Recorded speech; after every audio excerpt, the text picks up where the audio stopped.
बीमारी लगातार बढ़ती जा रही है। इसके पीछे की वजह सही खान पान ना होना, बैलेंस फूड ना होने और इसके अलावा भी कई सारी वजह है। हम आपके सामने एक खास एपिसोड लेकर आए हैं जिसमें हम आपको बताएंगे कि हार्ट की बीमारी से कैसे बचा जाए, इसके रिस्क फैक्टर कौन कौन से हैं और इसका इलाज आसान तरीके से कैसे हो पाएगा। मेरे साथ डॉक्टर शिशिर हैं, बहुत बहुत स्वागत है सर आपका। सबसे पहला सवाल यही होगा डॉक्टर साहब कि लगातार हार्ट अटैक जैसी समस्या बढ़ती जा रही है, इसके पीछे की वजह क्या है? नमस्ते, मैं डॉक्टर शिशिर हूँ। मैं हार्ट अस्पताल कंकर बाग में कंसल्टेंट एंड इंटरवेंशनल कार्डियोलॉजिस्ट हूँ। हार्ट की बीमारी के कई कारण हैं, जैसे शुगर का होना, बीपी का होना, कोलेस्ट्रॉल का होना, मेंटल स्ट्रेस का होना, फिजिकल एक्टिविटी का कम होना या बहुत ज़्यादा फिजिकल एक्टिविटी का होना, या फिर हाइजीन का प्रॉपर नहीं होना, जैसे दांत में छेद हो, अच्छा से कोई ब्रश नहीं करता हो, या अल्कोहल बहुत ज़्यादा लेता हो, या ड्रग्स लेता हो, या फिर किसी को शुगर हो और साथ में उसका सोशल हाइजीन अच्छा नहीं हो तो उसमें ट्यूबरकुलोसिस होने का डर रहता है, या फिर माँ पापा का उम्र यदि ज़्यादा है शादी के समय तो जो बच्चा होता है वो सिंड्रोमिक होता है, उसको भी हार्ट की बीमारी होने का ज़्यादा चांसेस रहता है। जी डॉक्टर साहब, ये तो हो गए रिस्क फैक्टर, लेकिन जिनको डायबिटीज है या फिर जिनको ब्लड प्रेशर है उनमें ज्यादा रिस्क होता है हार्ट अटैक जैसी समस्या का?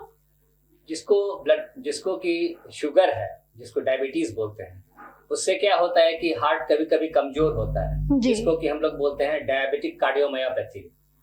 और कभी कभी क्या होता है कि शुगर से कोलेस्ट्रॉल बनता है, कोलेस्ट्रॉल बढ़ता है और प्लाक बनता है हार्ट की धमनी में। उसके कारण यदि वो बन जाता है हार्ट की नली में, कोरोनरी आर्टरी में, तो फिर उससे हार्ट अटैक हो सकता है या एंजाइना हो सकता है। और क्या होता है, शुगर से किडनी अफेक्टेड हो जाता है, किडनी फेलियर हो जाता है, उसके चलते ब्लड प्रेशर बढ़ जाता है, उससे भी हार्ट अफेक्टेड हो जाता है। बिल्कुल डॉक्टर साहब, ये तो हो गई ब्लड प्रेशर और जिनको शुगर जैसी समस्या है, लेकिन इसके बावजूद भी हार्ट अटैक का सबसे आसान इलाज क्या होता है? यदि किसी को हार्ट अटैक होता है तो सबसे पहले जरूरी है कि मरीज थोड़ा जागरूक हो। मतलब कोई बोल रहा है हमको गैस हो रहा है, अच्छा नहीं लग रहा है, और 2 दिन गुजार दिया घर में ही, तो बहुत हानि हो जाता है लेट होने से।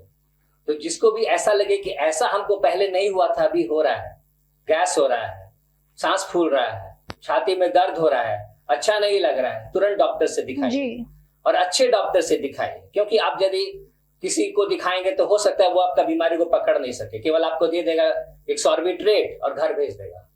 ऐसा हम लोग बहुत देखते हैं, गैस का दवा दे दिया, घर भेज दिया, और 2 दिन के बाद आया तो पूरा हार्ट डैमेज हो गया।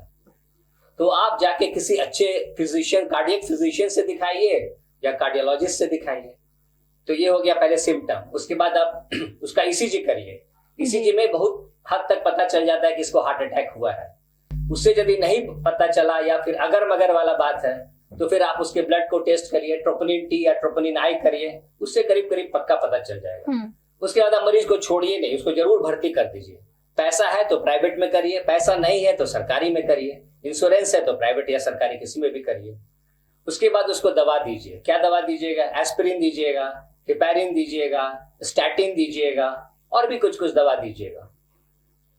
ये हो गया कंजर्वेटिव ट्रीटमेंट। इसके अलावा आप इन्वेजिव ट्रीटमेंट करते हैं। यदि ज्यादा बीमारी है, ज्यादा दर्द हो रहा है, हार्ट में डैमेज होने का संभावना ज्यादा है, तो आप उसी समय एंजियोग्राफी करिए। एंजियोग्राफी मतलब हार्ट की धमनियों का फोटोग्राफी लेना। एंजियोग्राफी, एंजियो मतलब ब्लड वेसल, ग्राफी मतलब फोटोग्राफी जी। उसके बाद आप देख लिए कि भाई नली में रुकावट है, तो आप क्या करिए, एक तार पास करिए उसके नली में, एक बैलून ले जाइए, वहां छोटा सा बैलून 2-3 mm का होता है, वहां जाके उसको फुला दीजिए जहां पे रुकावट है। वो फूल गया, वापस वो पचके नहीं, उसके लिए वहां पे एक छल्ला लगा दीजिए, रिंग, जिसको स्टेंट भी बोलते हैं। तो ये जो हम प्रोसीजर करते हैं उसको बोलते हैं एंजियोप्लास्टी।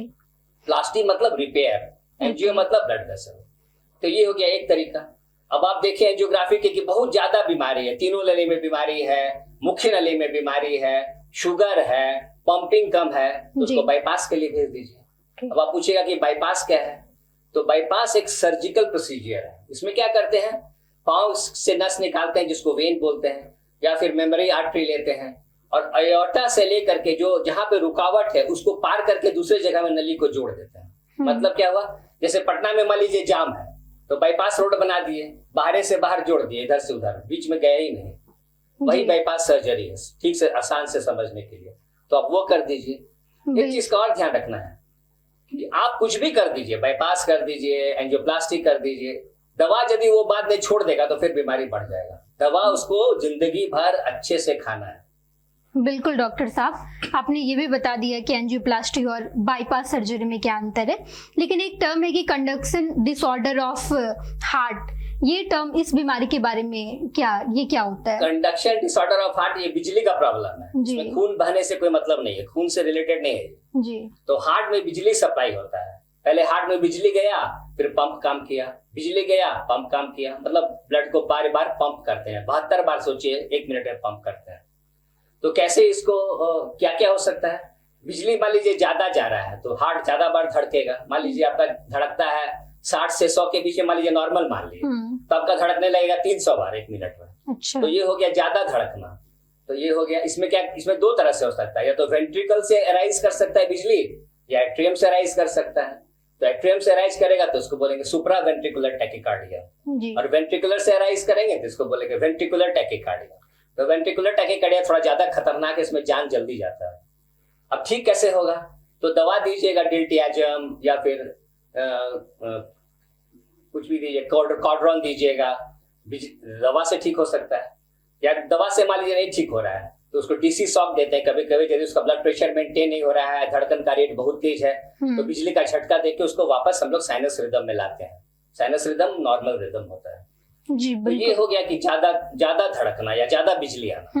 अब कभी कभी होता है कि कम बिजली आता है, तो या तो जहाँ बिजली बनने का जगह है ऐसे नोड में वहां बिजली बन नहीं रहा है या कम बन रहा है, या फिर बिजली बन रहा है लेकिन वो नीचे नहीं जा रहा है क्योंकि रास्ता, बिजली का जो रास्ता है उसमें रुकावट है जी। तो बिजली का रास्ता ऊपर से आया नीचे 3 भाग में बढ़ता है, लेफ्ट में जाता है 2 बढ़ता है, एंटीरियर और पोस्टीरियर, और एक राइट में जाता है।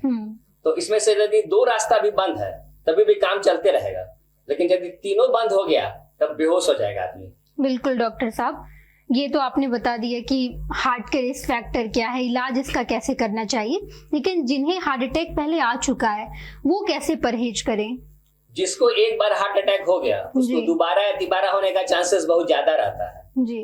तो आप सबसे पहले कार्डियोलॉजिस्ट के पास जाइए, उसको दिखाइए, वो आपको दवा लिखेगा, दवा आप एकदम भक्ति से खाइए, एक भी दिन नहीं छोड़िए, और बीच बीच में जाके डॉक्टर बाबू को दिखाते रहिए। और खाना में परहेज करिए, ज्यादा चर्बी वाला खाना मत खाइए, जैसे कि बहुत ज्यादा दूध मत खाइए, मटन ज्यादा मत खाइए, साधारण एक बैलेंस डाइट लीजिए, रोटी सब्जी फल हरा सब्जी मछली चिकन ये सब खाइए। बिल्कुल। साउंड पॉल्यूशन से भी कुछ प्रॉब्लम होता है? नहीं, बहुत ज्यादा नहीं। अच्छा, ये तो इलाज के बारे में आपने बताया डॉक्टर साहब, लेकिन आज भी ऐसे गांव है या ऐसे पटना से दूर के गांव, बहुत सुदूर गांव जहाँ पे बहुत अवेयरनेस नहीं है, वहां पे लोग कैसे पहचाने कि ये गैस है या फिर हार्ट अटैक का दर्द है? आप नहीं पहचान सकते हैं, ये बहुत मुश्किल है जी। सबसे पहले ये जानिए कि आपको पहले ऐसा हुआ था नहीं, नया तरह का लग रहा है, ज्यादा लग रहा है, हमको खराब लग रहा है, लगता है मर जाएंगे, लगता है कि हम हाफ रहे हैं, पसीना आ रहा है, उल्टी हो रहा है, भारीपन है छाती में या दर्द है, लग रहा है कोई हार्ट को दबा रहा है, या लग रहा है कि हार्ट फट रहा है, या जलन जैसा लग रहा है, तो आप जरूर डॉक्टर से दिखाइए। और ईसीजी तो कराइए ही कराइए, चाहे डॉक्टर मना भी करे तो आप बोले कि नहीं मेरा करिए। चलिए, बहुत बहुत धन्यवाद डॉक्टर साहब। हमारे साथ डॉक्टर शिशिर मिश्रा जी थे जिन्होंने बताया कि किस तरीके से हार्ट अटैक के रिस्क फैक्टर क्या है, अगर आपको हार्ट अटैक जैसी समस्या है तो परहेज के लिए क्या करना चाहिए, और इसके अलावा आसान तरीके से आपको समझाए हैं कि कैसे इलाज होता है इसका। अगली बार फिर से आपके साथ मुखातिब होंगे नए एपिसोड के साथ, नए डॉक्टर के साथ, और आपको ढेर सारी इंफॉर्मेशन देंगे। Thank you. पनोरमा ग्रुप, जो सोचता है वो करता है, आपके अपने सपनों का आशियाना। ये लो मुंह मीठा करो, आज मैंने अपना जॉब छोड़ दिया, अब हम पूर्णिया वापस जाएंगे। जॉब छोड़ दिया है? मतलब ये घर कैसे चलेगा, हम करेंगे क्या, और माँ बाबूजी क्या बोलेंगे? इसलिए मैं एक और मिठाई का डब्बा लाया, अपने बिजनेस के लिए लोन अप्रूव हो गया। अरे लोन अप्रूव हो गया वो तो ठीक है, लेकिन पूर्णिया में हम रहेंगे कहाँ, अपना घर भी तो नहीं है वहां। इसलिए तो एक और मिठाई का डब्बा अलग से लाया हूं, हमने पूर्णिया में घर ले लिया है। पूर्णिया के ई होम्स पैनोरमा में। पूर्णिया में पैनोरमा ग्रुप लेकर आए हैं ई होम्स पैनोरमा। बड़ा घर, आलीशान जिंदगी और अत्याधुनिक सुविधाओं के संग। अरे अरे, अब क्यों मुंह मीठा करवा रही हो? क्योंकि हम घर वापसी जो कर रहे हैं। घर वापसी की खुशी पूर्णिया में ई होम्स पैनोरमा के संग। ई Homes Panorama, luxurious lifestyle redefined.